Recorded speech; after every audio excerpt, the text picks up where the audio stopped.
Winter had settled heavily over the city that afternoon, the kind of cold that cut through coats and gloves and made even the busiest shoppers press their hands deep into their pockets as they hurried in and out of the bright supermarket doors.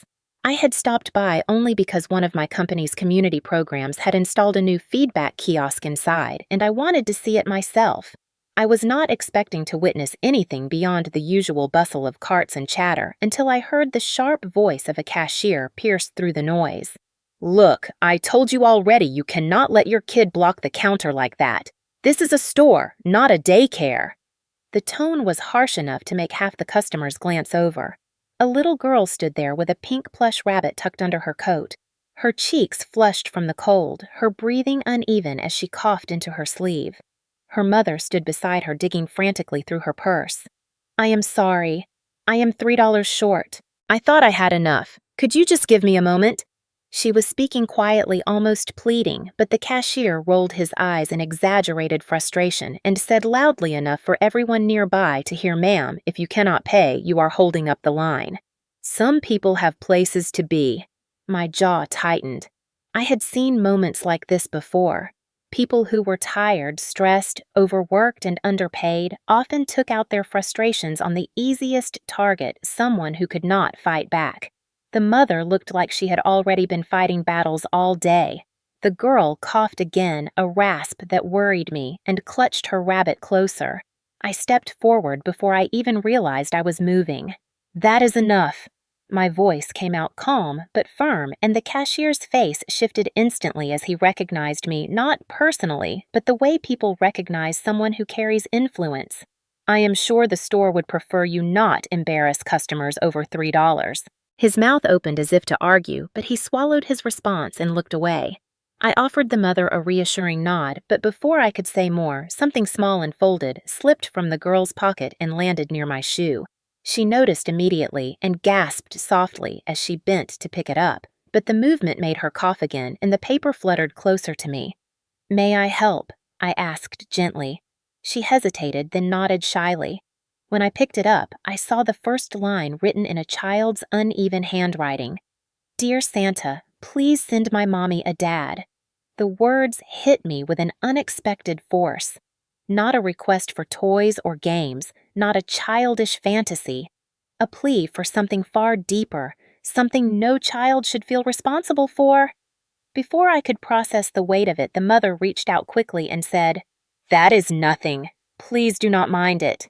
She tucked the letter into her coat hurriedly, as if ashamed.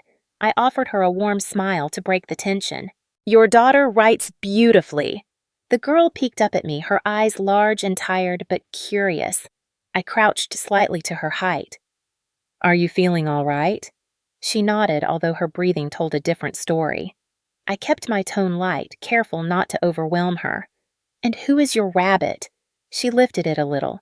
"His name is Pickles. He helps me breathe better when it is cold." Something inside me softened, and I wished I could ask more, but the mother stepped back as if afraid I would judge them. "We should go. Thank you for your help." She gathered her bag and reached for her daughter's hand, but Lily tripped slightly from weakness, and the mother caught her just in time. They left quickly, almost fleeing the attention. I should have let them go.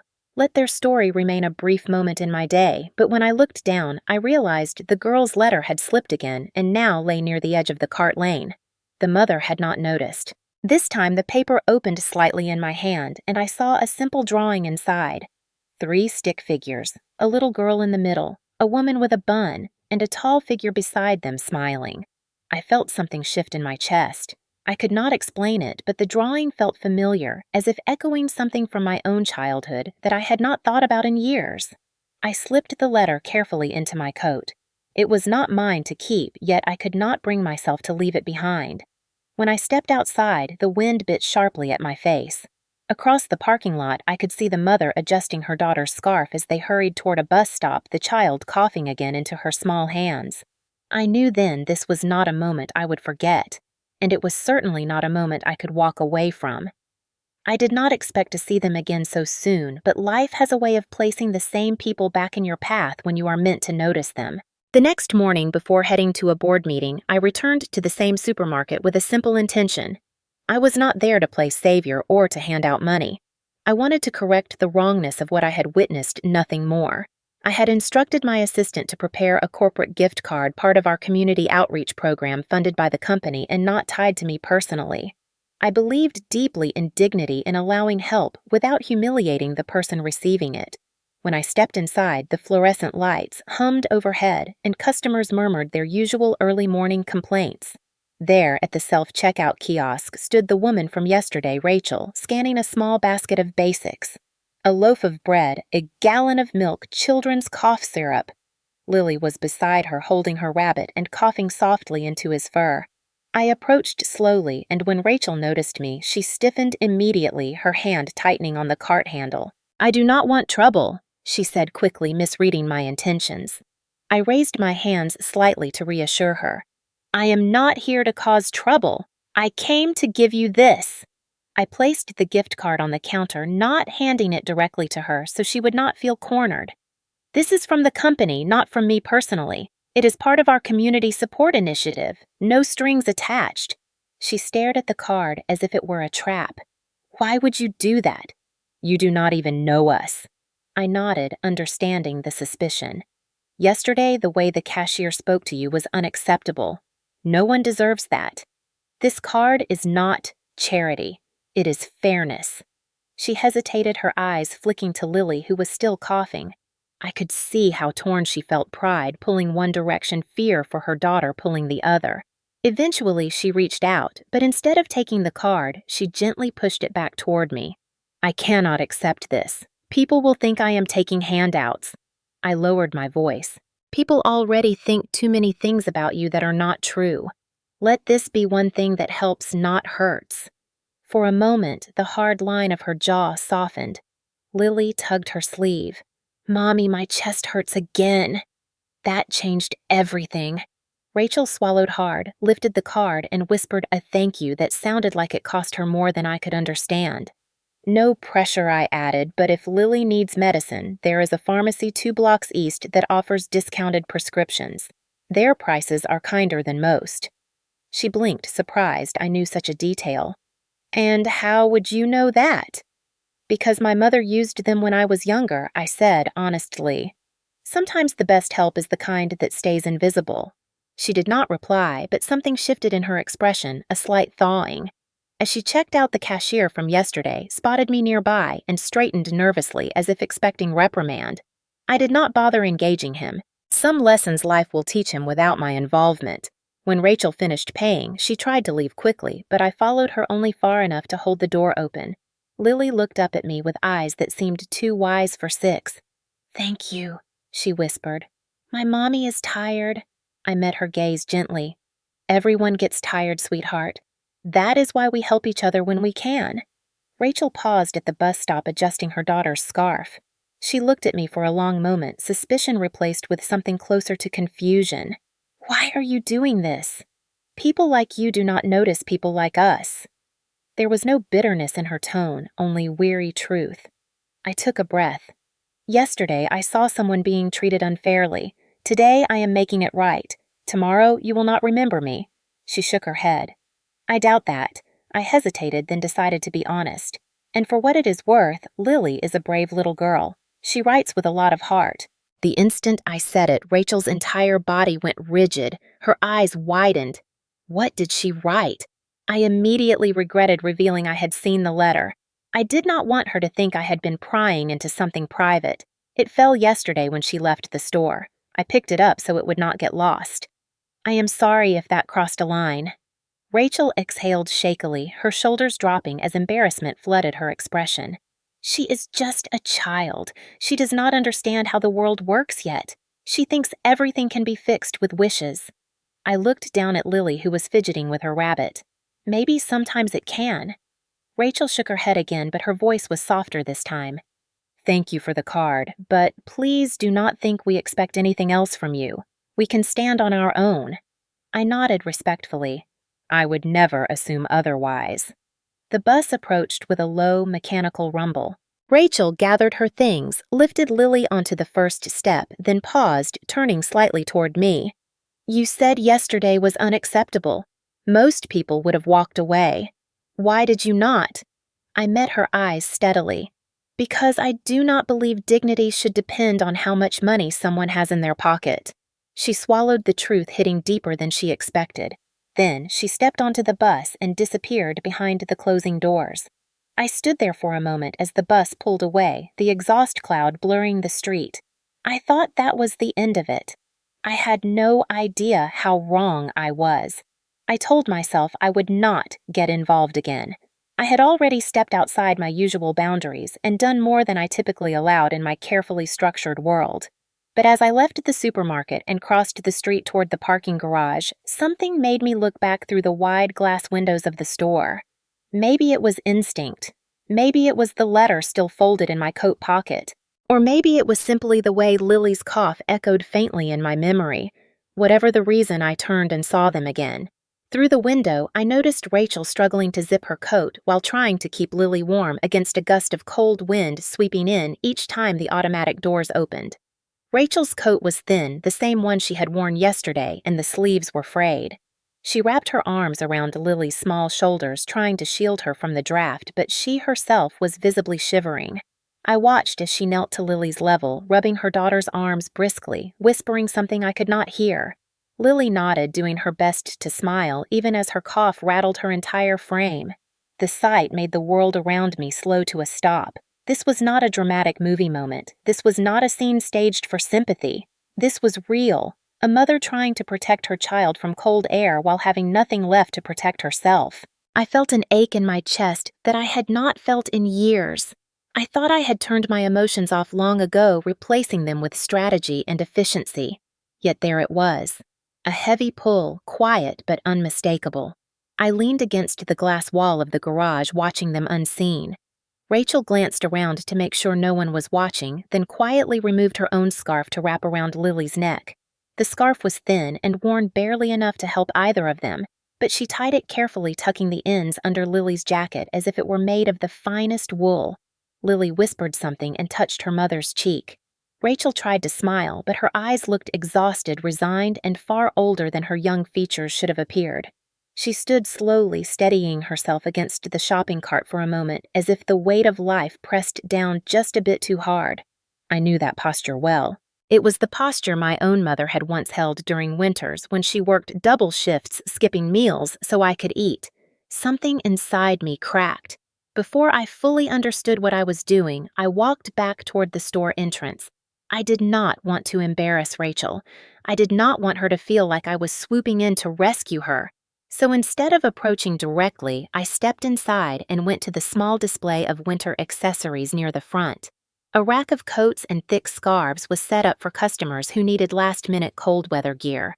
I picked up a soft insulated coat in a neutral color and a scarf that matched Lily's jacket. Then I walked past the front registers and found an empty bench near the door. Through the window, I saw Rachel lift Lily into her arms, preparing to walk to the bus stop 2 blocks away. Without making a scene, I placed the coat and scarf neatly on the bench with the price tags removed. I positioned them where she would see them the moment she stepped inside to adjust Lily's hat or shift her grocery bag. I did not leave a note. I did not stand nearby. I simply moved toward the vending machine and pretended to study the coffee options. A minute later, the doors slid open and Rachel stepped in briefly to set down her grocery bag and adjust Lily's scarf. She noticed the coat almost immediately. Her eyes widened. I watched her freeze in place, her hand hovering over the fabric. She looked around, searching for whoever left it there. I kept my eyes on the vending machine, not wanting her to feel observed. She picked up the coat and turned it over. Disbelief etched across her face. I saw her glance toward Lily, who was rubbing her eyes sleepily against her shoulder. Rachel pressed the coat gently against Lily's back as if testing its warmth. Then, with a breathy exhale, she placed it around her daughter, fastening the buttons with trembling fingers. When she finished, she pulled the matching scarf from the bench and wrapped it tenderly around Lily's neck. Lily looked down at herself in surprise, then up at her mother. "It's warm," she whispered. Rachel swallowed hard. The gratitude in her eyes was raw, almost painful to witness, because it was gratitude mixed with shame. Shame that she needed help. Shame that life had forced her into needing this small mercy, and still she looked around trying to spot the person responsible. I remained turned away until she gathered her bag and stepped out through the automatic doors again. Only then did I turn toward the glass, watching her walk down the sidewalk, holding Lily close. The coat was slightly too big for the little girl, but it wrapped her in warmth that she clearly had not felt in a long while. As they reached the bus stop, Rachel sat on the bench, pulling Lily into her lap. She brushed a strand of hair from her daughter's forehead, then looked up at the sky as if whispering a silent thank you to no one in particular. I stepped away from the window, my chest tight. I knew then that keeping the letter had changed something in me. I had crossed from bystander to witness, and from witness to someone who cared more than I intended. And as much as I tried to convince myself that this was nothing more than a moment of compassion, I felt the truth settling deeper. I was not done with them, and life was not done with me. I did not expect to see them again so soon, but life has a way of weaving people back into our path when something unfinished lingers between us. 2 days after leaving the coat and scarf for Lily, I stopped by the same supermarket on my way to a meeting. It was early afternoon, and the winter light outside was dull and gray. As I walked toward the entrance, something made me slow my steps. Through the glass doors, I saw Rachel inside, working quickly behind one of the checkout lanes, even though she was not wearing the standard uniform. She was assisting an elderly woman in a motorized cart who looked confused and overwhelmed. The cart had stopped working halfway through the aisle, and other customers were moving past impatiently. I would later learn that this woman had a heart condition and mild dementia, but in that moment, all I saw was fear in her eyes and gentle resolve in Rachel's face. Rachel crouched beside her and spoke calmly, guiding her breathing and keeping her focused. I noticed how confident she seemed, how steady her hands were as she leaned in and checked the woman's pulse with a quiet professionalism that did not match her job title. She asked one of the young employees to bring water and then instructed him to move the cart out of the way so the woman could sit more comfortably. Her voice was low and reassuring, everything about her presence managing the situation. A small crowd had gathered, and one customer muttered something under his breath about the inconvenience. Before I could react, Rachel simply turned her head and said in a calm but firm tone that kindness does not cost anything, and that the woman needed help, not annoyance. There was no anger in her voice, only conviction. Watching her made something inside me settle deeper, something that felt very close to respect. When the store manager finally hurried over, he did not thank Rachel. Instead, he frowned and said she was not authorized to intervene in medical situations because of liability issues. The disapproval in his tone was sharp and embarrassing. Rachel lowered her gaze and nodded despite the fact that she had just prevented the situation from escalating into something far more serious.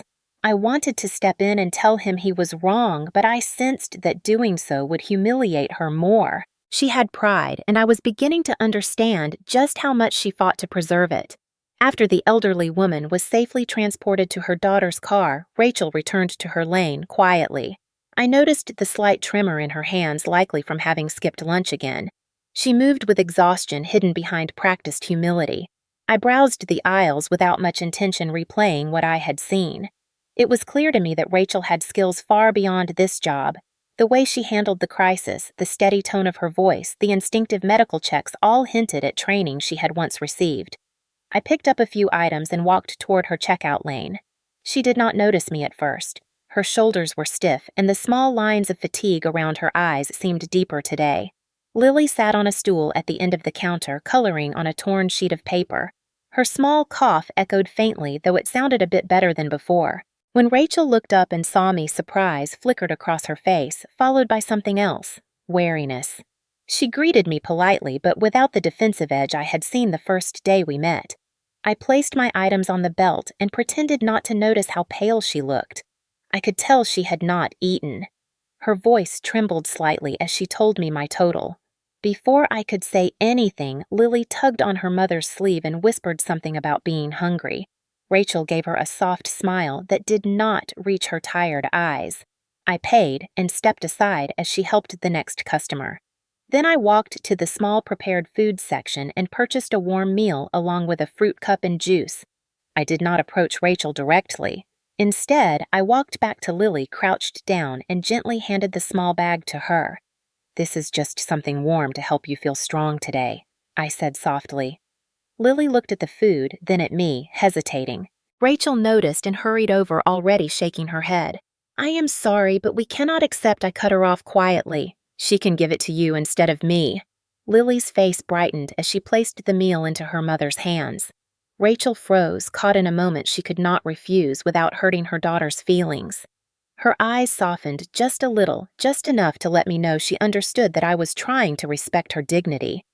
"Thank you," she murmured almost reluctantly, as if the words weighed something heavy. I nodded and stepped away to give her space. I watched as she and Lily shared the small meal during her break. Rachel took only a few bites, saving most for her daughter.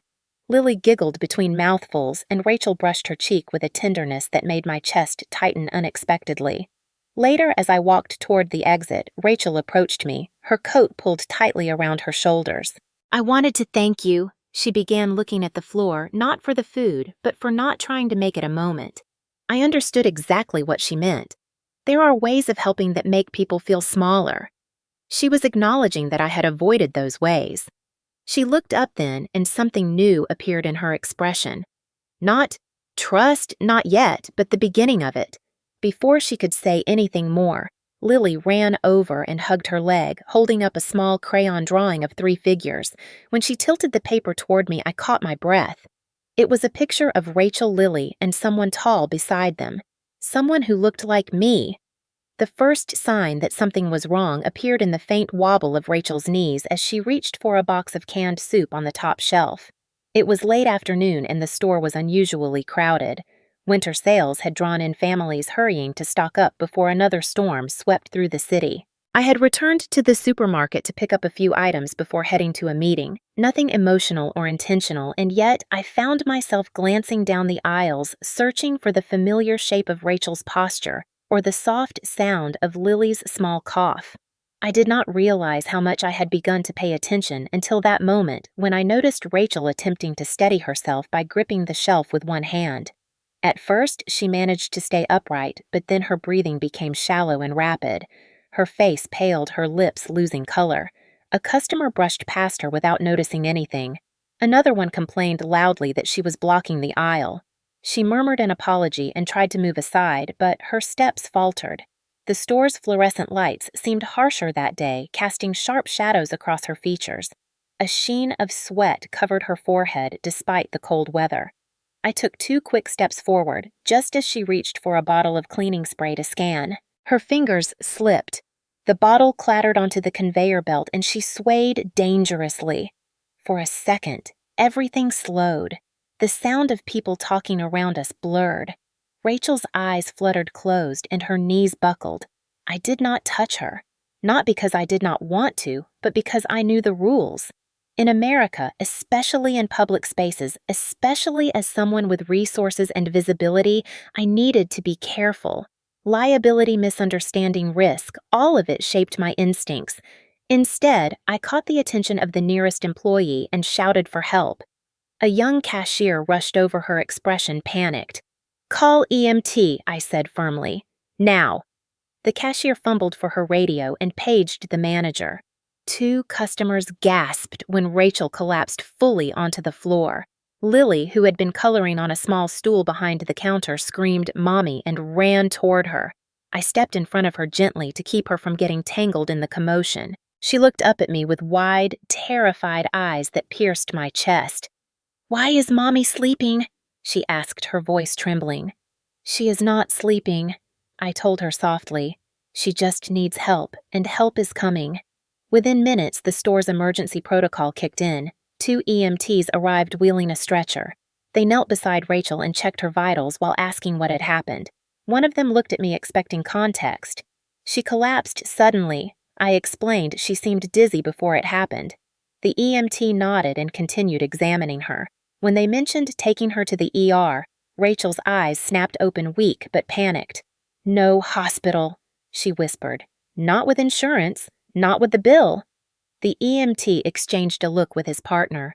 "Ma'am, you fainted. You need evaluation. We cannot force you, but we strongly recommend an ER visit." Rachel shook her head with surprising strength. Lily clung to her mother's hand, sobbing and begging her to go to the doctor. The scene drew attention from customers, some of whom stared as though witnessing a spectacle rather than a human crisis. My jaw tightened. The EMT turned to me. "Are you a family member?" I shook my head. "No, just someone who happened to be here."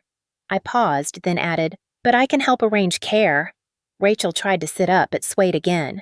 I knelt to her eye level without touching her.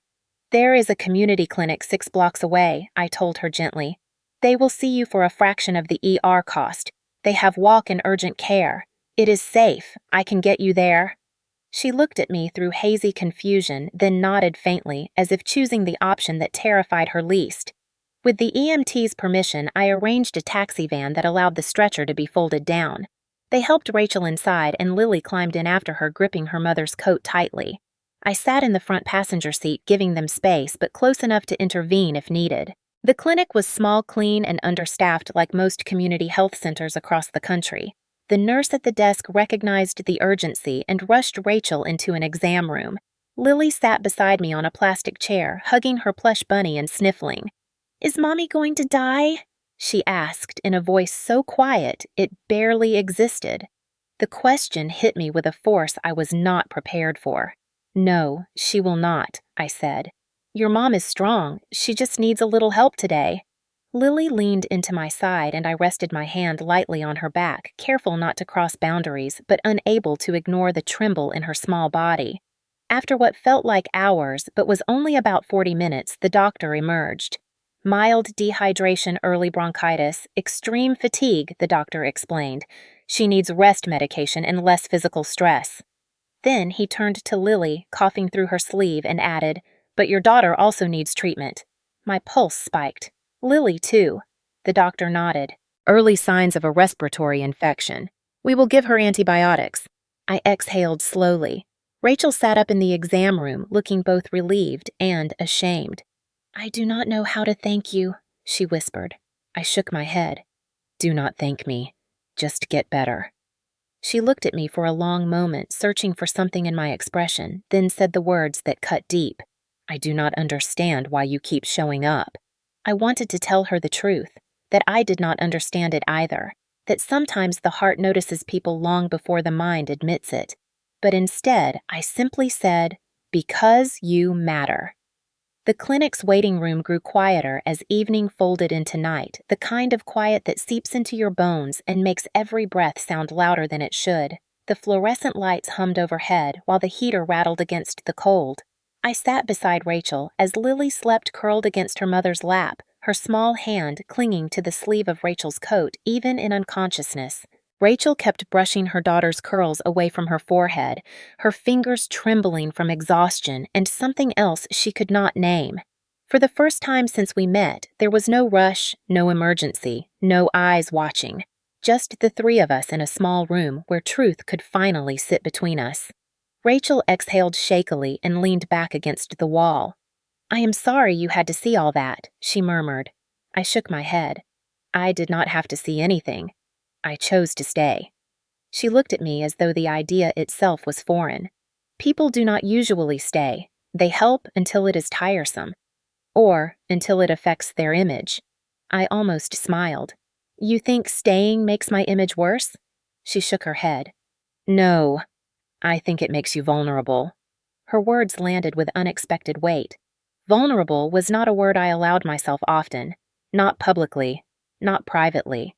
But tonight, something in me cracked open just enough for honesty to slip through. "My mother worked nights too," I said quietly. "She worked 3 jobs, always moving, always exhausted. She would sit down for 5 minutes and fall asleep upright. When I was 8, I found her collapsed in the hallway." Rachel's eyes widened. Before I could finish, she whispered, "I am so sorry." I nodded slowly. She lived, but after that moment, nothing felt safe. I learned early that life could break without warning. I kept going, built walls, built a company, built a life that looked sturdy from the outside. But sometimes staying is easier than running. Rachel stared at me for a long moment, her expression softening in ways I had not seen. "You talk like someone who has lost more than you say." Her voice was low, cautious, as though afraid of scaring away the truth. I hesitated, then let the memory surface. A brief marriage that ended in a silence so complete it felt like grief. A partnership that collapsed not with drama, but with emptiness. Someone I loved who decided my world had no space for them. I did not give details. I simply said I learned people leave, all the time. It is easier to expect it. Rachel's jaw tightened as though fighting back her own flood of memories. I used to be engaged, she said quietly. The father of my daughter. We were young, not smart, not ready. When I got pregnant, his mother told him I was trapping him. He believed her. She let out a humorless laugh. One argument and he was gone. No goodbye. No looking back. She stared down at Lily's small sleeping face. I promised myself that night that I would never need anyone again, because needing leads to losing. Her words echoed my own unspoken fears with painful accuracy. I do not think she meant to reveal so much. I do not think I meant to ask. But emotional truth has a way of pulling people out of hiding in moments like this. The heater clicked off, leaving the room wrapped in a stillness so complete I could hear her heartbeat in the pauses between words. "Do you ever feel broken?" Rachel whispered. Not weak, not defeated, just broken. I considered it. The truth was yes, more often than I should admit, but I said something different. I do not think you are broken. I think you are carrying too much alone. She swallowed hard and looked away, blinking fast. A tear slipped down her cheek and she wiped it quickly as though ashamed of it. I pretended not to notice. Instead, I looked at the floor tiles and spoke in a low voice. When my mother collapsed that night, I remember wishing someone would come help us, even if it made no sense, even if we had no one. I paused, then looked at her. Maybe I stay because I know what it feels like to need someone and not have anyone show up. Rachel stared at me with an expression that cracked open something fragile between us. "You see me like I am worth something," she whispered. The ache in her voice was sharp and raw. "You are," I said simply. "You always were." Her breath trembled. She brushed her thumb across the back of Lily's hand as if grounding herself. "You do not know what it means to hear that from someone like you." I shook my head. "Someone like me does not mean much, but someone like you, someone who keeps walking, even when the road is unfair, that means everything." Silence wrapped around us again. Not cold, not empty. A silence that felt like a pause before a new chapter. Rachel looked at me with a softness that bordered on trust, a softness she had not shown since the moment we met. "Thank you," she whispered, "for not looking away, for not making me feel small, for seeing me." I felt the words settle deep, warm, heavy, real. Lily stirred suddenly and mumbled in her sleep. Rachel rubbed her back and murmured soothingly. Then she looked up at me again. "Why do you care so much, Elena?" Her question hovered in the air. Honest, vulnerable, dangerous. I opened my mouth, but no answer came. Not one I was ready to say. Not yet. She studied me as though searching for her own answer. Then she whispered, "It feels like you are the first person who has shown up for us in a long time." I did not trust myself to speak, so I simply nodded. And for the first time, Rachel did not look away. She let herself be seen, and she let herself see me too. The next morning, the clinic released Rachel with strict orders for rest, hydration, antibiotics, and follow-up. But rest was a luxury people like her never truly got, and we both knew it. Lily held her mother's hand tightly as we walked out into the cold, each step careful as though the world outside the clinic might break beneath us. Rachel looked steadier, but there was a fragility around her shoulders, a tension in the way she breathed, an exhaustion deeper than sleep could solve. I walked a few steps behind them, not wanting to overwhelm her after everything she had revealed the night before, but unable to let them walk away without a plan. She sensed it and finally stopped near the parking lot. "Elena," she said softly, "you do not have to keep doing this." I nodded slowly. "I know. That is why I am choosing to." Her eyes flickered with confusion and discomfort, and something warmer she tried to hide. Before she could speak again, I said, "There is something I want to show you, but only if you let me." She hesitated, then nodded. 10 minutes later, we reached the building where my foundation quietly operated its programs. It was not flashy and bore no signs of my involvement because I never wanted people to feel indebted. Inside, a group of women were reviewing training modules on tablets while staff gave feedback and guidance. Rachel looked around bewildered. "What is this place?" she whispered. "A career bridge program," I said lightly, "for people who paused their education because life demanded more of them." The words hung intentionally in the air. Her breath caught. "Elena, are you?" "We are not offering you anything," I said quickly. "Not yet. Not unless you want to earn it the same way everyone else must." She crossed her arms, still guarded. "And why would I even qualify? You told me yesterday you studied nursing halfway. You helped a fainting customer with perfect technique. You handled your own collapse better than most would." Her face flushed. "That does not mean I deserve anything." I met her gaze. "It means you deserve the chance to try." She looked away. Lily tugged on her coat, whispering, "Mommy, you would be so good here." Rachel's expression twisted painfully as though hope itself was dangerous to touch. I guided her toward the information desk where applicants usually checked requirements. She skimmed the brochure as though it might disappear. "Applications are reviewed anonymously," I said. "No names, no special categories, no strings. If you apply, you will go through the exact same evaluation as everyone else." She blinked slowly, absorbing that. "So you are not giving me anything? You are not bypassing anything for me? No, you would earn it. You would compete fairly. And if you get in, it will be because you deserve it, not because I know you." The tension in her shoulders eased slightly. "But I do not want to owe you Elena." I exhaled. "Then do not. Everything here is structured so no one owes anyone. If you walk out now, no one will call you. No one will follow. No one will make you feel guilty." Her eyes softened just a fraction. "And Lily," she added, "what happens if she needs care during sessions? She can stay in the child care center," I answered. "Free for participants who qualify as low income." She swallowed hard. "Is that real?" "Yes, fully funded. No hidden fees, no paperwork traps." She looked at Lily, then at me, then back at the room full of women working towards something that for the first time felt within reach. "This feels impossible," she whispered. Then her eyes fell to the ground. "And that scares me." I stepped closer, but kept enough distance to let her breathe. "It is not impossible. It is earned." She looked at me sharply. "Why are you doing this?" "Because yesterday you asked why someone like me noticed someone like you." Her face tightened, embarrassed. "You do not owe me an answer," I continued. "But I want you to know that this is not charity nor pity, nor anything that suggests you cannot do it alone.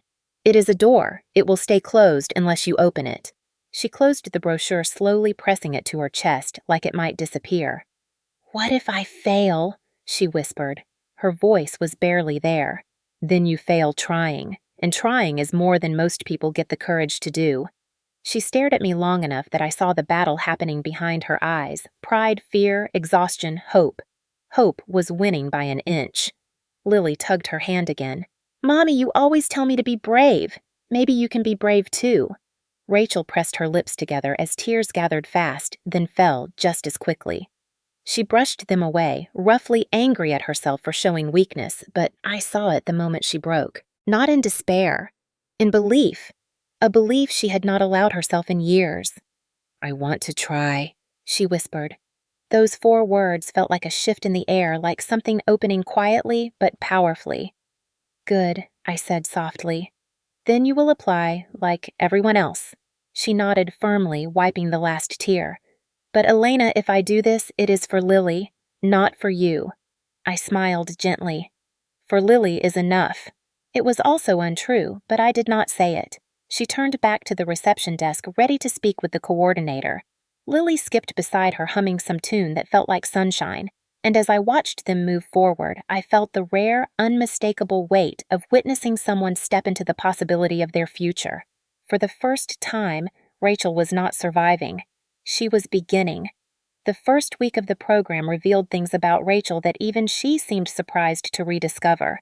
She showed up early every day, hair tied neatly, clothes simple, but pressed determination tucked into every step. On the first morning, I watched from the upper mezzanine as she introduced herself to the coordinator with polite composure. Lily clung to her leg for a moment before being gently guided by a childcare assistant into the small supervised playroom decorated with construction paper snowflakes. Rachel kept turning back to check on her until the assistant waved reassuringly. Rachel finally let herself breathe. I stayed out of sight the entire time. This was her space to claim, not mine to hover in. But even from a distance, I saw something new in her posture, a quiet pride fighting its way through years of survival mode. By noon, the class was reviewing patient assessment basics. Rachel had once studied this, but her confidence had been buried under years of low-wage jobs and constant exhaustion. At first, she answered slowly as if afraid of being wrong. Then, by day 3, she corrected a classmate's technique with such clarity that the instructor asked if she had previous training. She nodded, flushing slightly. I used to study nursing, but I never finished. The instructor nodded approvingly. You remember more than you think. Pride flickered in Rachel's expression so quickly she almost suppressed it. Almost. In the afternoons, I focused on my foundation work, pretending not to notice how often my thoughts drifted to her progress or to Lily's drawings that kept appearing in the staff hallway. Every picture had 3 figures standing together under different colored skies, and although no names were written, I instantly recognized who the tallest one was meant to be. I kept those drawings carefully tucked inside my planner. By the second week, Rachel no longer hovered at the classroom door when dropping off Lily. Instead, she knelt eye level with her daughter, kissed her forehead, and said confidently, "I will be right back." "Be good, okay?"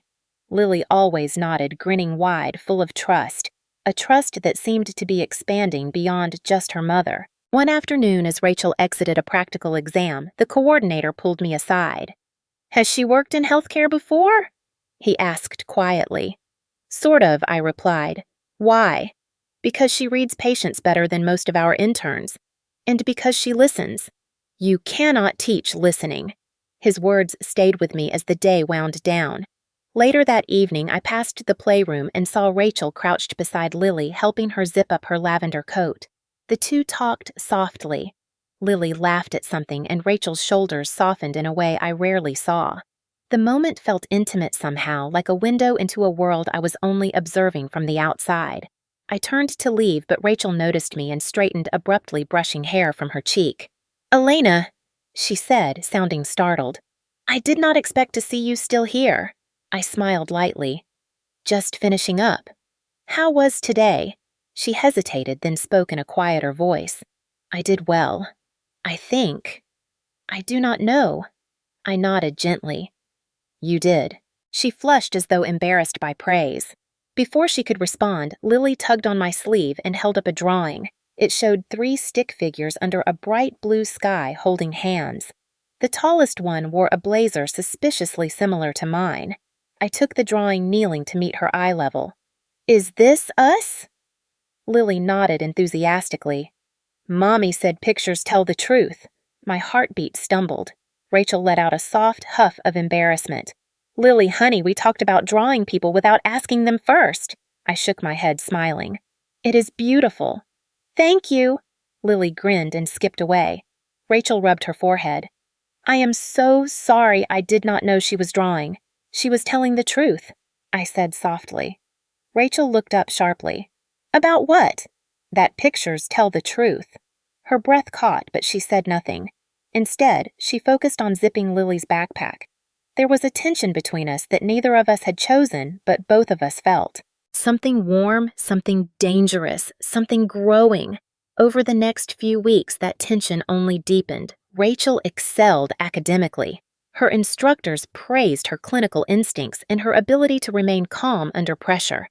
She passed midterms with one of the highest scores in the cohort, and when she saw the grade sheet, her hand covered her mouth as tears filled her eyes. She stared at the paper as though afraid it might fade. "I have not been good at anything in years," she whispered. I shook my head. "You have always been good. You just were not seen." She blinked rapidly, gripping the paper as if bracing for the world to contradict her. It did not. That same day, during a team exercise, Rachel accidentally brushed my arm as we passed in the hallway. It was nothing intentional, just a fleeting touch, yet it sent a slow warmth up my spine. She froze for half a second as if she felt it too, then continued forward, pretending nothing had happened. But later, when I caught her adjusting her hair in the reflection of the classroom window, she did not notice I was watching. Something about the gesture made my chest ache. Meanwhile, Lily's attachment to me grew effortlessly. She told her classmates Miss Elena works with Santa. She said my job was to help people find magic in places they forgot to look. Rachel scolded her gently, but I could see she was secretly relieved that her daughter had someone stable to lean on. Sometimes after class, Lily would run to me, waving her newest drawing, shouting, "Elena, look what I made!" Rachel would always follow behind, slower, more reserved, but her eyes softened each time. Still, despite the warmth threading through our days, Rachel never crossed the invisible line between us. She kept a respectful distance, speaking politely, thanking me for every small thing, never presuming anything more. But emotional boundaries did not stop emotions. On a Tuesday evening, as the sun dipped behind the city skyline, I walked outside to find Rachel standing alone, waiting for Lily, who was finishing a craft project. She looked tired but peaceful, the winter light pooling around her. When she saw me, she exhaled as though she had been rehearsing words. "Elena," she began quietly, "I want you to know something. This program, it has given me my confidence back, my dignity, my future. But you did not give me those things. I earned them." I nodded. "Yes, you did." She swallowed hard. "That means whatever is growing between us is not because I needed saving. It is because I am finally strong enough to feel something again." Time seemed to halt. Her honesty struck with the weight of a confession without saying anything explicit. I stepped closer, my voice low. "Rachel, I have never once seen you as someone who needed saving. I saw you as someone worth believing in." For a moment, she looked at me with a vulnerability so raw it made my breath catch. Then Lily burst through the door, holding glitter-covered paper, shouting, "Mommy, I finished it!" The spell broke. Rachel stepped back quickly, clearing her throat. "We should go," she murmured, but the truth had already been spoken between us. The shift in Rachel's life happened gradually, almost shyly, like the way spring warms the air before you notice the flowers. 1 month into the program, she received her first stipend payment money she had earned fairly and fully. When she held the envelope, her fingers trembled and she looked at it as if it might disappear if she blinked. I watched from a respectful distance as she opened it with Lily sitting beside her, swinging her legs off the bench. Rachel whispered something like, "I cannot believe this," then pressed the envelope to her chest before exhaling a soft, unsteady laugh. She found an apartment the next week, a small walk-up with sunlit windows and a heater that actually worked. It was not luxury. It was not extravagant. It was safety and warmth and control over her own space. When she showed it to me during a video call, she walked the phone through each corner with a pride that nearly undid me.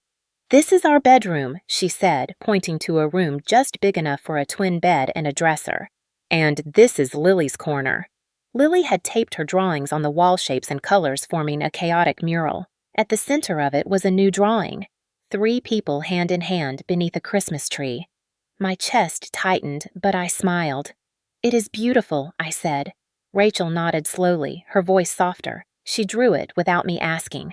"I do not tell her to include you. It just happens." She swallowed as if admitting something larger. "She trusts you." Surprisingly, the next words she spoke were not warm, but almost frightened. "I do not want her to lose something that feels steady. Not again." I knew that fear intimately. Sometimes the more you gain, the more you fear losing it.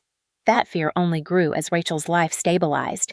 The more control she had, the more terrified she became of watching it vanish.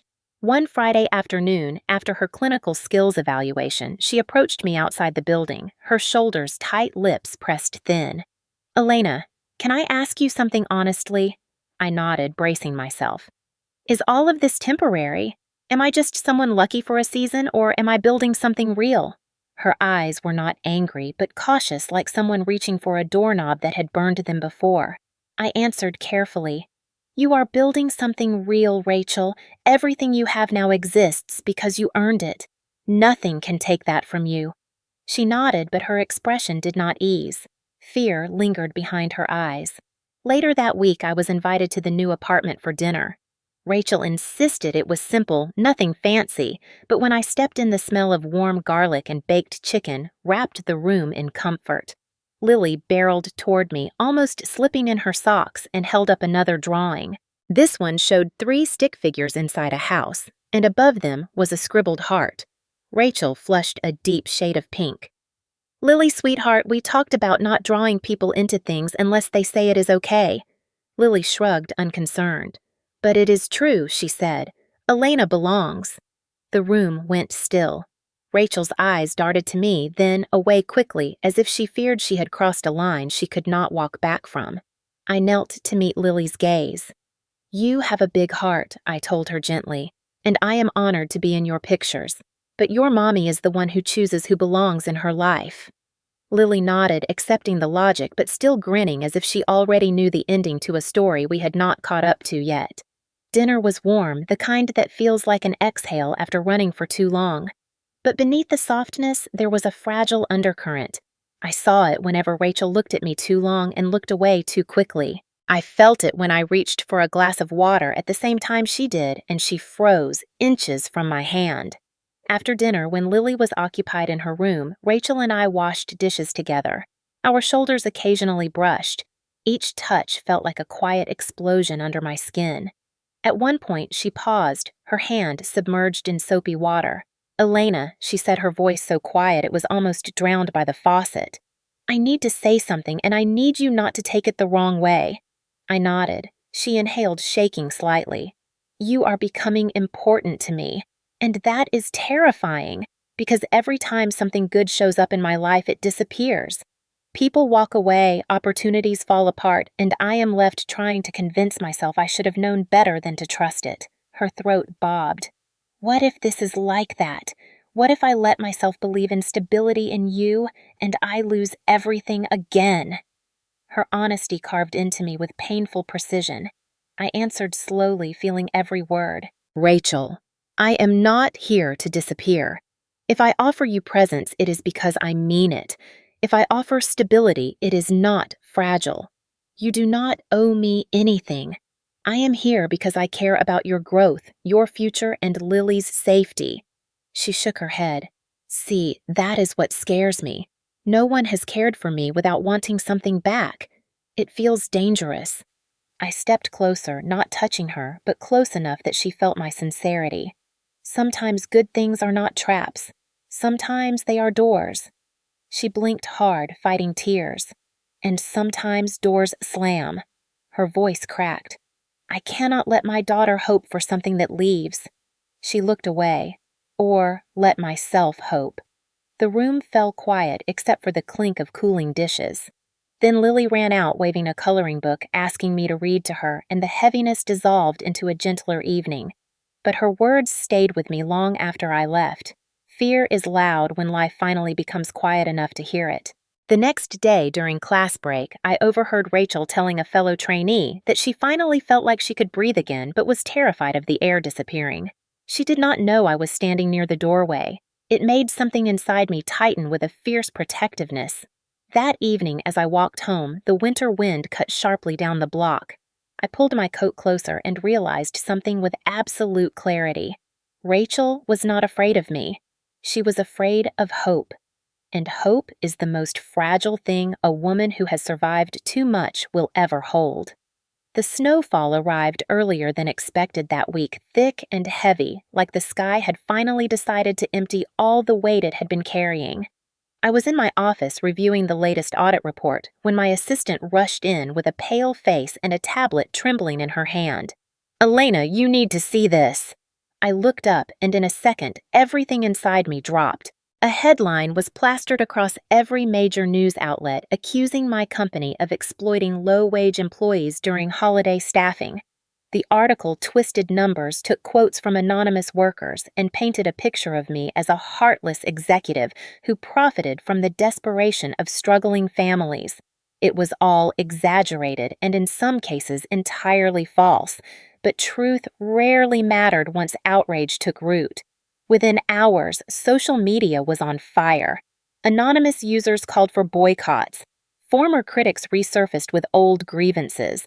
An activist group camped outside the building, shouting through megaphones even after the security team told them to move along.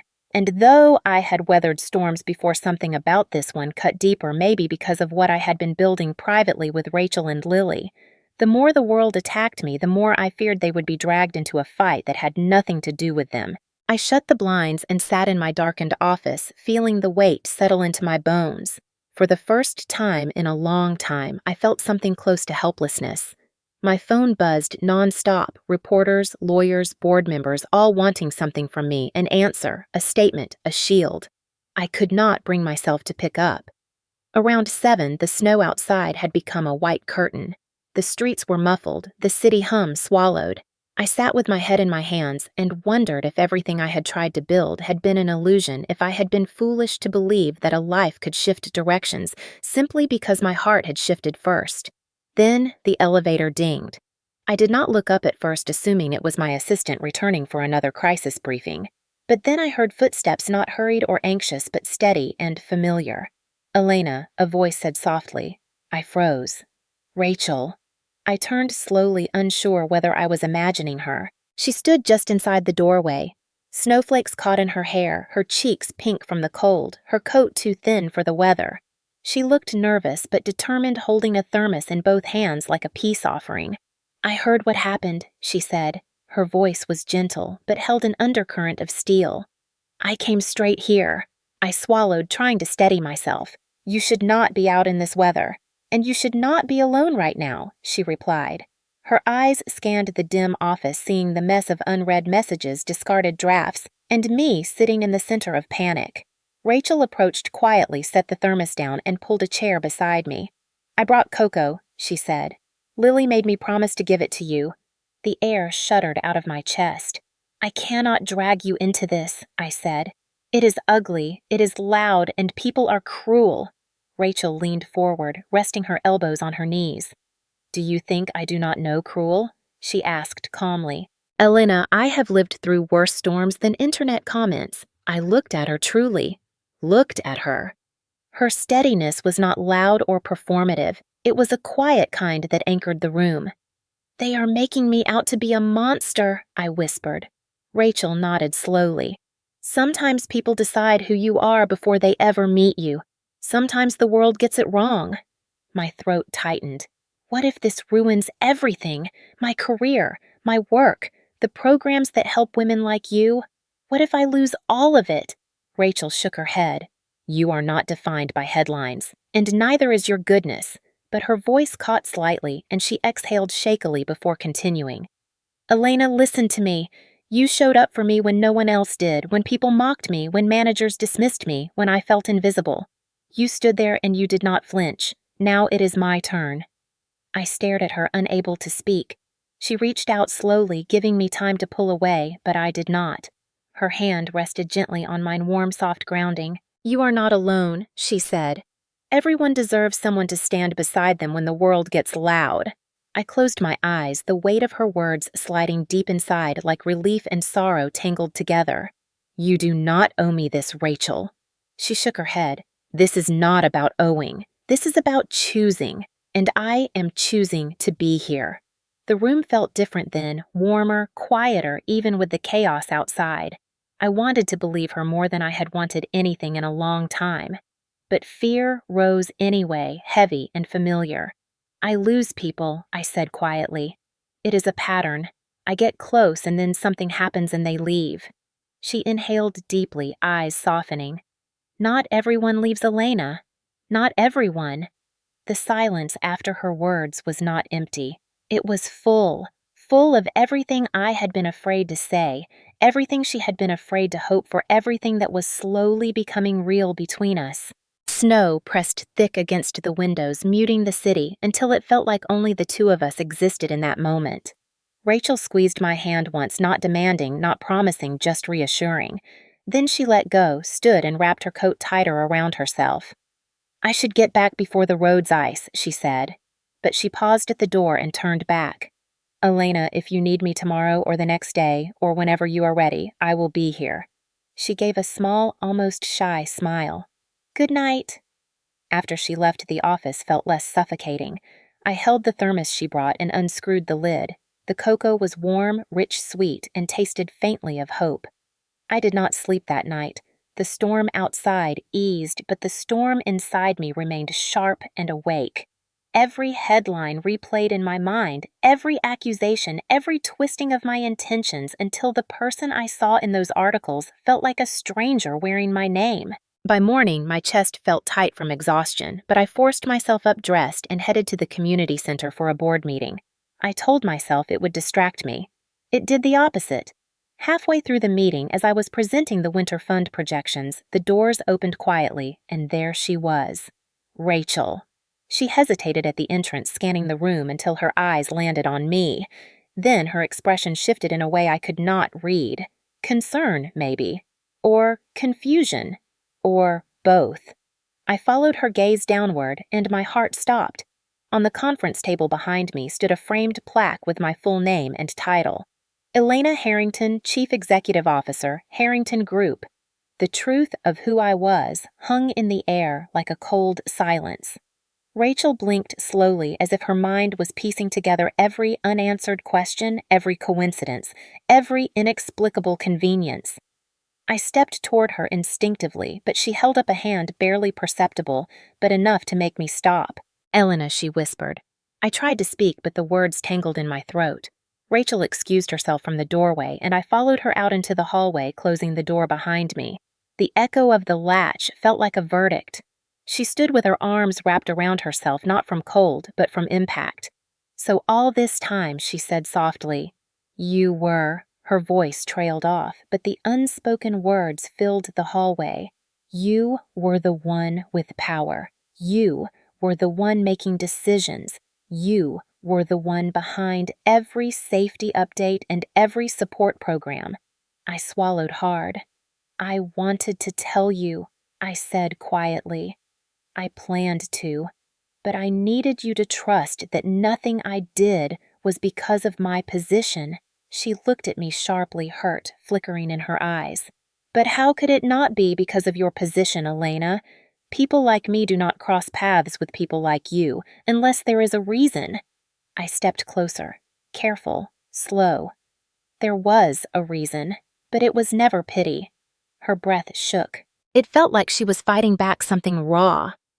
"You knew how fragile my life was," she said. "You knew what it meant for someone to pull strings behind the scenes. Did you think I would not question it one day? Did you think I would not feel stupid for not seeing it?" The word stupid hit me like a physical blow. "Rachel," I whispered, "you were never someone I wanted to manipulate. Every action I took followed formal processes. You can ask anyone. Every program I offered you exists for hundreds of applicants. You earned every step." She shook her head. "That is not the point. The point is that you knew the truth and I didn't. And now I cannot tell if you saw me because I mattered as a person or because you saw a project, a cause, something to fix." Her voice cracked on the last word. "Fix." I felt the ground shift beneath me. I took a slow breath, steadying my voice. "I never thought of you as something broken." Rachel looked away, pressing her hand to her forehead. "You do not understand," she whispered. "People have judged me for years for needing help, for being a single mom, for struggling. I cannot bear the idea that the one person I let in might have seen me the same way." My chest tightened as if someone had wrapped a cord around my ribs. "Rachel, please look at me." She did. Her eyes were wet but focused. "When you showed up for me," she said, her voice trembling, "I thought it was because you saw me. Me, the person. Not me, the problem to be solved." I stepped closer until only a breath of air separated us. "When I met you and Lily in that store, I did not know your name, your history, or your struggles. All I saw was a mother trying to protect her child, and all I felt was the pull to not walk away again the way I had once walked away from someone I loved." Her eyes shifted, but she said nothing. I continued. "When I lost my mother, I vowed that if I ever had the power to help someone facing the world alone, I would not hesitate. But when it came to you, it was not duty. It was not guilt. It was something far more dangerous." Her voice softened, almost afraid. What? I exhaled slowly. I cared. From the beginning, I cared. And that scared me more than any headline or board meeting or public backlash. Rachel's shoulders dropped slightly as if the weight of my confession caught her off guard. But then fear flickered again. "Elena," she whispered, "I do not know if I can trust that your heart and your power stay separate. What if one day you decide I am not worth the effort? What if Lily gets attached to someone who leaves?" The last words trembled with something fierce and maternal. That was the moment everything inside me aligned. I reached out, gently touching her hand, not taking it, just offering. "Rachel," I said, my voice low, "Lily is the reason I am standing in front of you fighting to explain this, because she asked Santa for someone who would not disappear. And I have spent my entire life disappearing from people before they had the chance to leave me. But I am done with that. I am not walking away from you. Not from her. Not from this." Rachel closed her eyes, breathing unevenly as tears slipped down her cheeks. She did not hide them this time. She let herself be seen. Slowly, she placed her hand over mine. Not a promise, but not rejection either. "I do not know what to do with this," she whispered. And I said softly, "I am willing to figure it out with you." She looked up, her eyes searching mine for something steady, something true. Whatever she found there made her exhale a long, shaking breath. Then she nodded barely. The first yes that did not need words. The hallway felt warm, suddenly alive with possibility and fear intertwined. I squeezed her hand once before letting it fall gently. She did not step away, and for the first time, the truth between us felt like a beginning instead of a fracture. The next morning, the sky hung low with soft winter clouds, the kind that made the world look quieter than it really was. I woke earlier than usual, heart still heavy from the night before, but steadier than I had felt in weeks. Rachel had not given me certainty, but she had not walked away, and somehow that small, fragile middle ground felt like the most hopeful place in the world. I drove without thinking, following streets that had become familiar since meeting her and Lily, until I reached the shopping plaza where everything had begun. The parking lot was almost empty, the sun barely rising. I sat there, gripping the steering wheel, breathing in the weight of what I needed to say, what I hoped she was ready to hear. When I finally stepped out of the car, the cold bit at my cheeks. Inside the store, warm lights hummed quietly. At the end of the aisle near the customer service counter, Rachel stood scanning shelves as if searching for something she had lost. Lily was beside her, humming softly, clutching the same plush toy she had held the day we met. Rachel turned when she heard my footsteps stopping in place as if bracing for impact. I raised a hand gently, not asking her to come closer, not assuming anything. I just said her name. "Rachel." Her expression softened in a way that told me she had not slept either. Before either of us spoke, Lily trotted toward me with her small, determined steps. She lifted her arms silently, asking to be picked up. I hesitated, glancing at Rachel. She swallowed, nodded once. I lifted Lily into my arms, and her tiny arms wrapped around my neck with a familiarity that hit deeper than words. "Mommy is sad again," she whispered near my ear. I pulled back slightly, brushing a strand of hair from her cheek. "Is she sad because of me?" Lily shook her head fiercely. "She is sad because she wants good things, but she is scared good things go away." I looked at Rachel, then back at the little girl whose letter had changed the course of everything in my life. "Then maybe I need to show her that some good things stay." Lily smiled the kind of smile that seemed to light her whole face. Hand in hand with her, I walked toward Rachel. She did not back away, but her posture stayed guarded like someone standing at the edge of a cliff, unsure whether the wind would push her forward or pull her back. I stopped a few feet away, giving her space. "I brought you both here because this is where everything started," I said quietly. "This is where Lily dropped the letter that found its way into my hands. This is where I realized the world was asking me for something I could not ignore." Rachel looked down, her breath fogging in the cold air that seeped through the open entrance. "I am not looking for someone to rescue me, Elena," she said softly. "I know," I said. "I am looking for someone to walk with me." The words settled between us, carrying truth without pressure, intention without demand. Lily tugged Rachel's sleeve. "Mommy," she said with childlike certainty. "Elena stays." Rachel blinked, eyes glistening. She knelt down, cupping Lily's face. Baby, no one stays forever. Lily looked at her confused, but she came back. People who leave never come back. Rachel's breath caught and she pressed her forehead to Lily's for a moment, as if gathering courage. Then she stood slowly facing me fully for the first time since the truth had come out. I just need to know, she said, voice trembling, whether what you feel is real, or if it is something wrapped in guilt responsibility, or some idea of fixing the past. I stepped closer, letting her see everything in my expression. What I feel has nothing to do with guilt. It has everything to do with waking up in a world that suddenly had color again because you and Lily were in it. Rachel's lips parted just slightly, the fear still there but softening. I continued, You do not owe me anything. Not your gratitude, not your time, not a place in your life. But if you choose to let me in even a little, I promise I will not take advantage of the trust you give. Her throat worked as she swallowed. And if I choose not to, she asked, then I will still support you quietly through the programs that are yours by right, because you deserve stability and dignity and opportunity with or without me. Her eyes filled again, and this time she did not turn away. She stepped toward me, her hands trembling as she reached for one of mine. I took her hands gently, warmth flooding through my chest. She whispered, I am terrified, I whispered back. So am I.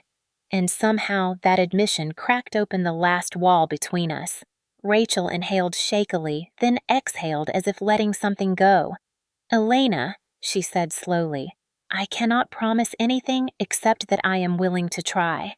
Those words hit with the force of sunlight breaking through clouds. That is enough, I said. More than enough. Lily wedged herself between us, sliding one hand into mine and one into Rachel's as if stitching us together. Are we a family now? She asked in that simple, unfiltered way children have when they see the truth before adults dare to speak it. Rachel's breath caught, but she did not pull her hand from mine. I looked at Lily. I think we are something very close to one. Lily grinned, swinging our joined hands.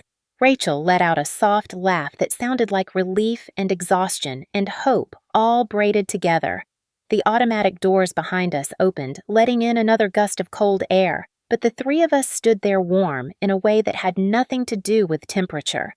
No declarations, no dramatic proclamations, just a choice made quietly in the space where fear and love met. A family not born but chosen. A beginning shaped not by magic but by kindness, courage, and a letter written by a little girl who believed Santa could change a life. She was right. He did. He changed mine. Sometimes we forget how easily a single act of kindness can reroute the entire course of a life. Maybe tonight's story reminded you of something you once carried quietly in your own heart. Maybe it stirred a memory of someone who helped you when the world felt too heavy. Or maybe it made you wonder how small moments become lifelines when we least expect them. If this story touched you in any way, I hope you'll take a breath with me here at the end and let the warmth settle. Because stories like this are not just entertainment. They are reminders. Reminders that even in a world that rushes and pushes and forgets to look back, there are still hands reaching out, still hearts soft enough to listen, still people willing to choose compassion even when no one is watching. If you felt something watching these characters slowly find their way toward one another, that feeling is why this channel exists. We tell stories of quiet miracles, of second chances, of families built not from perfection, but from persistence and love. We tell stories where people show up when it matters most, because that is the kind of world so many of us still believe in, even if we do not always see it. And maybe, just maybe, these stories help us hold on to that belief a little longer. Maybe they help us remember to be gentler with each other and with ourselves. If at any moment you found yourself leaning closer to the screen, hoping Elena would find the courage to stay, hoping Rachel would believe she deserved a better life, or hoping little Lily would finally have the warmth and stability every child should know, then you are exactly the kind of person we make these stories for. Someone who feels deeply, someone who sees the invisible battles others carry, someone whose heart still lifts when goodness appears in unexpected places. If you want more stories that honor that part of you, then I want to invite you to stay, to subscribe, To join our community of people who still believe that small kindnesses matter, that love grows quietly, and that healing is possible even after long years of loneliness. This channel is not just a space for storytelling, it is a gathering place for anyone who knows that hope can show up disguised as a stranger. A handwritten letter, a child's drawing, or a simple moment in a grocery store.